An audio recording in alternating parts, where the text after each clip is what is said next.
जय श्री राधे कृष्णा। कैसे हैं आप सब? आप सबका हमारे कान्हा जी के परिवार में बहुत स्वागत है। आज हम बात करेंगे इंदिरा एकादशी की। इंदिरा एकादशी व्रत अश्विन कृष्णा एकादशी व्रत है। अश्विन के महीने में आने वाली एकादशी इंदिरा एकादशी है। इसको पितृ एकादशी भी कहा जाता है, क्योंकि इस एकादशी का व्रत करने से हमारे पितृ दोषों का निवारण होता है और ये एकादशी अवश्य करनी चाहिए। जिसके पितृ यदि नरक में होते हैं, इस एकादशी का फल यदि पितरों को दे दिया जाए तो उनको भी नरक से मुक्ति मिल जाती है। इसलिए प्रयास करना चाहिए, आप बाकी एकादशियाँ करें या ना करें, इंदिरा एकादशी अवश्य करें और अपने पितृदोष का निवारण अवश्य पाएँ। इंदिरा एकादशी व्रत कथा।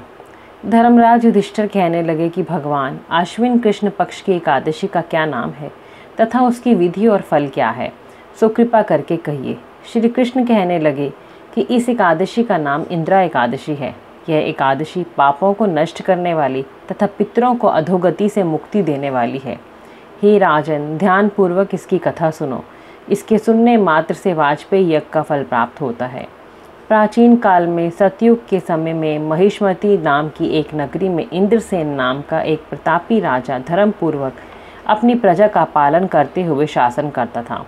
वह राजा पुत्र, पौत्र और धन आदि से संपन्न तथा विष्णु का परम भक्त था। एक दिन जब राजा सुखपूर्वक अपनी सभा में बैठा था तो आकाश मार्ग से महर्षि नारद उतरकर उसकी सभा में आए। राजा उनको देखते ही हाथ जोड़कर खड़ा हो गया और विधि पूर्वक आसन व आधर्य दिया।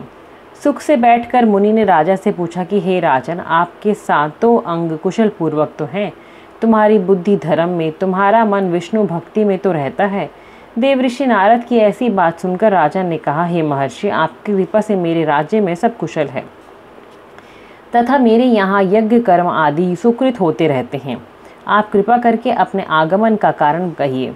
तब ऋषि कहने लगे कि राजन, आप आश्चर्य देने वाले मेरे वचनों को सुनो। मैं एक समय ब्रह्मलोक में यमलोक को गया। वहाँ श्रद्धापूर्वक यमराज से पूजित होकर मैंने धर्मशील और सत्यवान धर्मराज की प्रशंसा की। उसी यमराज की सभा में महान ज्ञानी और धर्मात्मा तुम्हारे पिता को एकादशी का व्रत भंग होने के कारण देखा। उन्होंने संदेशा दिया है, सो मैं तुमसे कहता हूँ। उन्होंने कहा है कि पूर्व जन्म में कोई विघ्न हो जाने के कारण मैं यमराज के निकट रह रहा हूँ।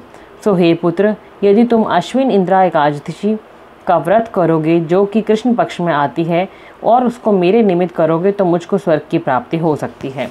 तब राजा कहने लगा कि हे महर्षि, आप इस व्रत की विधि मुझसे कहिए। नारद जी कहने लगे कि राजन, अश्विन माह की कृष्ण पक्ष की दशमी के दिन प्रातःकाल श्रद्धापूर्वक स्नान आदि से निवृत्त होकर पुनः दोपहर को भी नदी आदि में जाकर स्नान करें। फिर श्रद्धापूर्वक पितरों का श्राद्ध करें और एक बार भोजन करें तथा भूमि में शयन करें। प्रातःकाल होने पर एकादशी के दिन दातुन आदि करके स्नान करें। फिर व्रत के नियमों को भक्तिपूर्वक ग्रहण करता हुआ प्रतिज्ञा करें कि मैं आज संपूर्ण भोगों को त्याग कर निराहार एकादशी का व्रत करूंगा।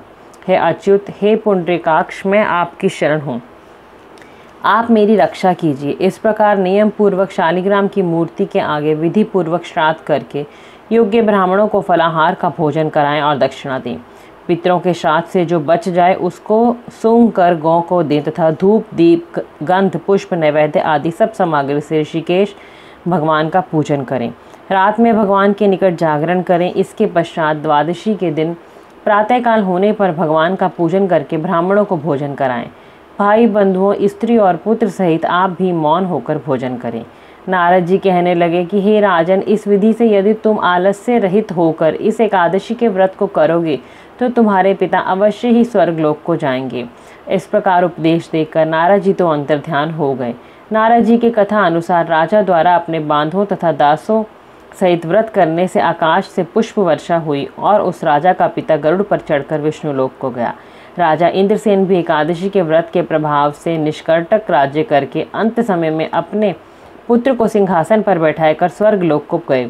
हे युधिष्ठिर, यह इंदिरा एकादशी के व्रत का महात्म्य मैंने तुमसे कहा है। इसके पढ़ने या सुनने से मनुष्य सब पापों से छूट जाते हैं और सब प्रकार के भोगों को भोग कर बैकुंठ को प्राप्त होते हैं। अब श्री इंदिरा एकादशी व्रत कथा समाप्त। बोलो श्री विष्णु भगवान की जय। बोलो मेरे बांके बिहारी लाल की जय।